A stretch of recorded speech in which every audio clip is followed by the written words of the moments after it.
Hi Taurus, welcome. So tingnan natin kung ano yung mensahe sa'yo. Be open-minded po, hindi halos lahat makaresonate. Thank you nga po pala sa mga nagsusubscribe, sa mga bumabalik. Maraming pong salamat. Give me the message for Taurus.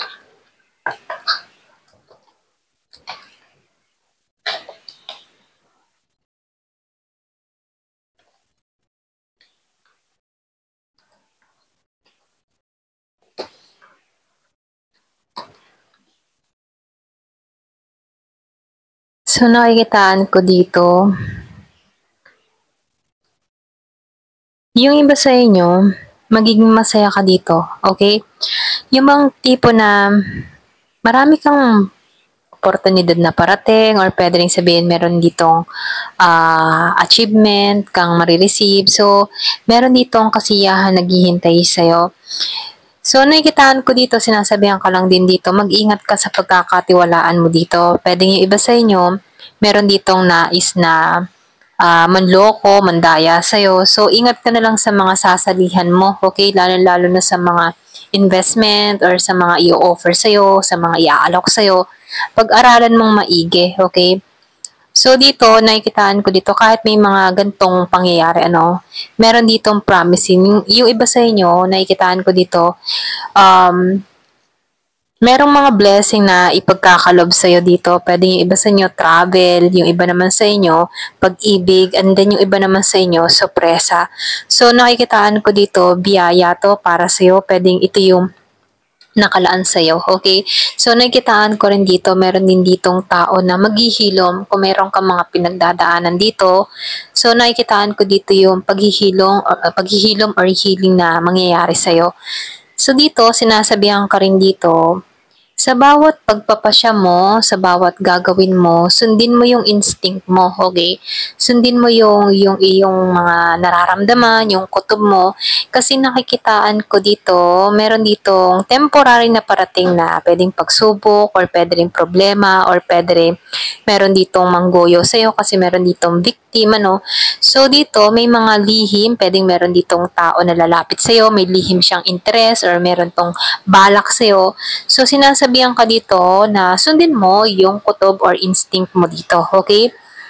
So dito, nakikitaan ko rin dito, yung iba naman sa inyo, magkakaroon ka dito ng karunungan, okay? Or pwede rin sabihin na meron kang talino. So, nafe-feel ko dito, meron kang malalampasan, meron kang magagampanan. So, ginagabayan ka dito sa mga tatahakin mong landas. Pwede yung iba sa inyo, nagbabala ka mag-travel or pwede rin meron na ditong pag-alis dun sa iba sa inyo, no? So, nakikita ko dito, may pagta-travel, okay? Pero ganun pa man, nakikitaan ko dito, itong pag-alis mong ito'y biyaya to sa'yo, okay? Pinagkalob talaga to sa'yo. So, yung iba naman sa inyo, minumungkahi na magsindi ka or magpauso ka ng white sage, mga rosemary, dry rosemary, or pwede rin insenso, okay? Kamangyan, or yung mga incense, okay? Palo santo, white sage, mga ganun, para mas madali mong ma-attract tong mga blessing na naghihintay sa'yo, okay? Yung man tipong walang hadlang, walang kontra. Once ikaw ay nagpapausok, dire-diretso yung daloy, okay?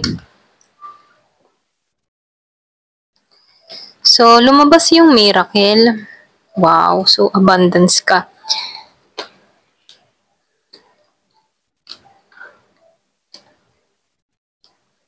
So, dito, maganda yung card na lumalabas dito. Nakikitaan ko dito, yung iba sa inyo, makikita mo yung halaga mo, okay? Meron ka mga pinagdadaanan, pwede yung iba sa inyo nasa stage ka na. Meron ka ng mga binabago sa sarili mo, nauunawaan mo na yung sitwasyon na nararanasan mo dito, nagkakaroon ka ng karunungan, okay? So, lumalabas dito, nasa iyo yung spotlight na kung saan pwedeng iba sa inyo, makikita mo yung halaga mo, mamahalin mo yung sarili mo, so hindi mo nananaisin na masaktan ka rito. So, nakikitaan ko dito ka ginagabayan, okay? Or pwede rin dito ka pinapupunta sa ganitong sitwasyon, okay? Kung ikaw man ay may mga pinagdadaanan sa buhay, ito na yung time para mag-focus ka, okay? Mag-isip ka para sa sarili mo, para sa ikabubuti mo, para malaman mo kung ano ba yung halaga mo, okay?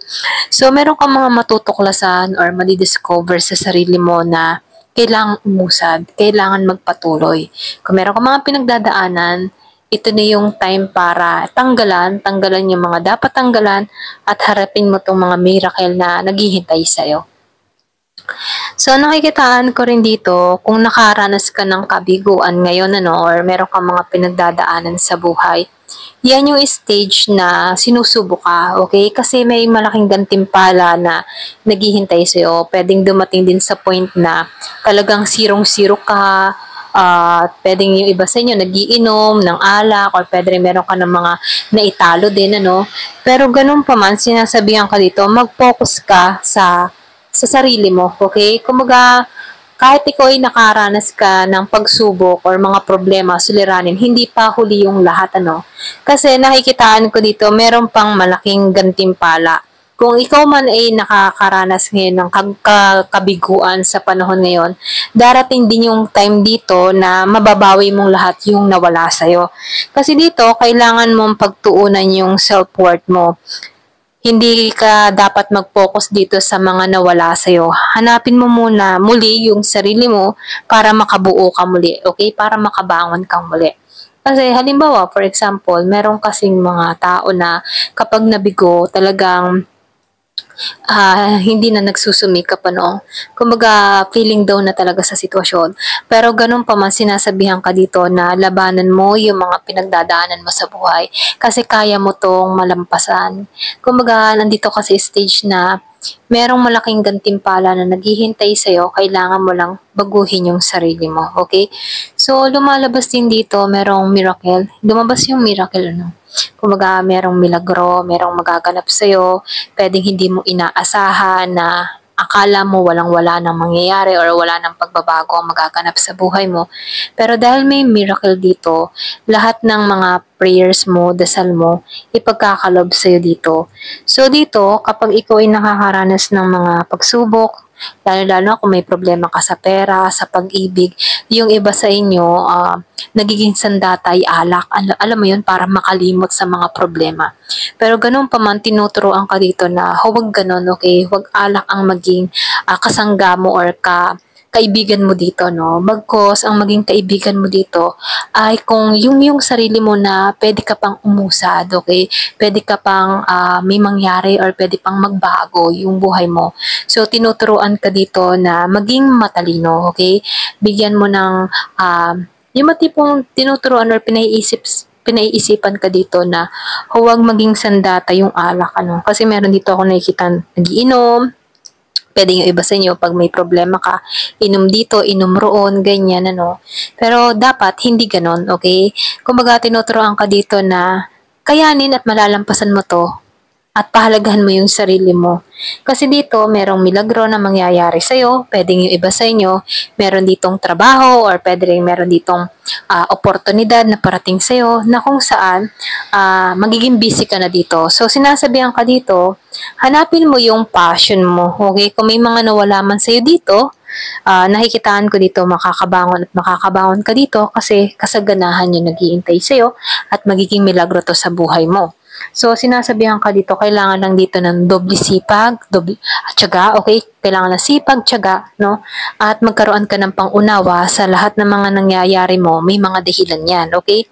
So, nakikitaan ko dito, yung iba sa inyo, kailangan mo din sumubok ng bagong experience or mga bagong bagay, So, nakikitaan ko dito, patungo ka sa transformation. Binibigyan ka ng mensahe dito na may naghihintay sa'yo dito na solid foundation or pwede rin sabihin, binibigyan ka dito ng pag-asa. Ayan. So, kung nakikitaan mo dito, meron ditong kristal. So, nafe-feel ko dito, meron ditong pag-asa na ipagkakalob sa'yo. Kailangan mo lang dito ay kumapit, okay? Kasi ginagabayan ka dito.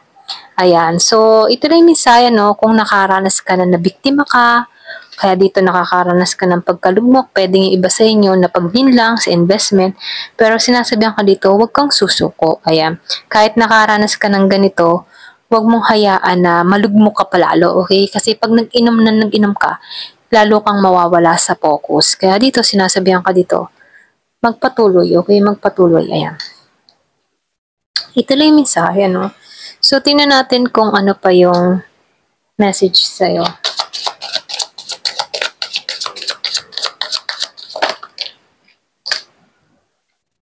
So, di ba, lumabas tong let go. Make room for a new beginning. So, ito na yung time para i-let go mo yung mga dapat nang i-let go. Okay?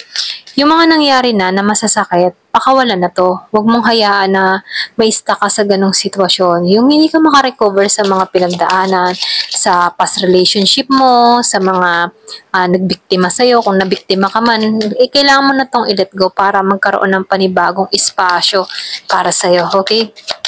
Para dun pumasok yung transformation. Kasi meron ditong malaking gantimpala. Yung mga nawala sa'yo, may malaking kapalit yan.